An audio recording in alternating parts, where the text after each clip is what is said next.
Welcome to the Soy Source.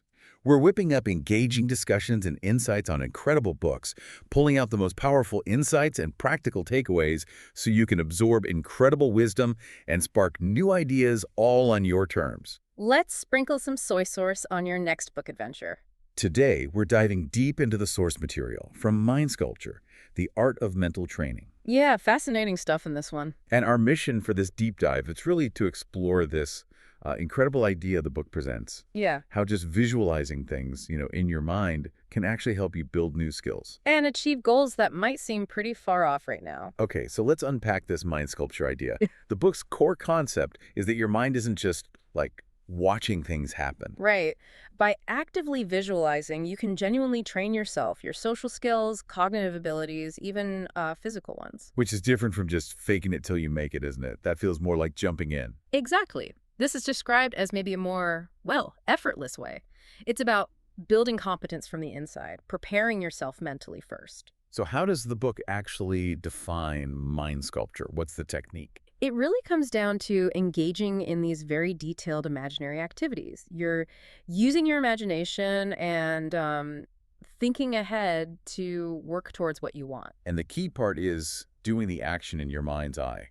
Yes, but using all your senses. That's crucial. All of them. So not just, like, seeing it. Nope, not just watching a mental movie. You need the visual details, sure, but also the sounds. Maybe imagine tastes or smells, and definitely the physical feelings. The feeling of movement, textures. Precisely, like that example in the book about the marathon runner. Yeah, that was vivid. Perfect example. Huh? They're not just picturing the finish line. They're imagining the sound of their feet, their breathing, the ache in their muscles during those last few kilometers. The taste of the energy gel, maybe. Exactly. Feeling the road, hearing the crowd, the sun, and importantly, the emotions of pushing through it all. It's a full sensory rehearsal. Okay, that sounds powerful. Yeah. But the really interesting part is why this mental stuff actually works. The book gets into the neuroscience, right? It does. And this is where it gets pretty cool. The source suggests our brains are basically wired to learn best through gradual steps with reinforcement. Okay. So mind sculpture acts as a really potent form of that reinforcement. When you vividly imagine something with all those senses firing, you're activating similar neural pathways as if you were actually doing it. Wow, really? So the brain fires almost the same way just from thinking about it. That's the idea. The book suggests this kind of intense, multisensory mental work can actually change your brain chemistry, neural connections, even within minutes. Wow. You're basically running a simulation that tells your brain, hey, this is important. Let's get wired for this. So you're literally shaping your brain through detailed imagination. That's kind of wild. It is. And the benefits mentioned are pretty significant.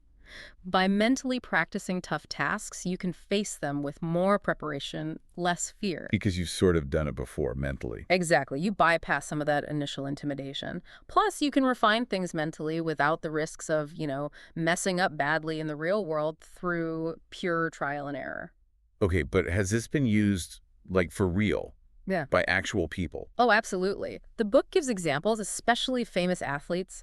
Think Michael Jordan mentally rehearsing shots, or Jack Nicklaus visualizing his golf swing. Right, I've heard about things like that. They weren't just thinking vaguely about winning, they were mentally practicing specifics, the feel, the angle, the pressure. Yeah. Using all those senses we talked about, it shows it works at, very high levels. And who does the book say this is best suited for? Is it just for elite athletes? Not at all. The author suggests it's really for anyone facing a goal that seems a bit daunting or needs a lot of skill development. It links this to the Kaizen approach, that idea of continuous small improvements. Mind sculpture helps break big goals into mental steps you can practice. Building confidence bit by bit. Right, incrementally. Yeah. Either before or alongside the actual physical practice. So for everyone listening, think about a goal you have right now. Could be anything: work, a hobby, even a tricky conversation. Yeah. How could visualizing, succeeding at that really vividly, with all the sights, sounds, feelings, how could that help you approach it? Could it make you feel more ready, maybe less scared to start? It definitely makes you think, doesn't it? Imagination isn't just for daydreaming. It's presented here as a real tool for training your brain, preparing your body. Yeah, it poses a fascinating question. Can you genuinely practice something effectively without even physically moving? Something to ponder. Okay, that's all. Thank you for listening. I'd love to hear your thoughts and experiences. Leave a comment below. If you enjoyed this deep dive, hit that like and subscribe now. Can't wait to share more incredible book insights with you next time.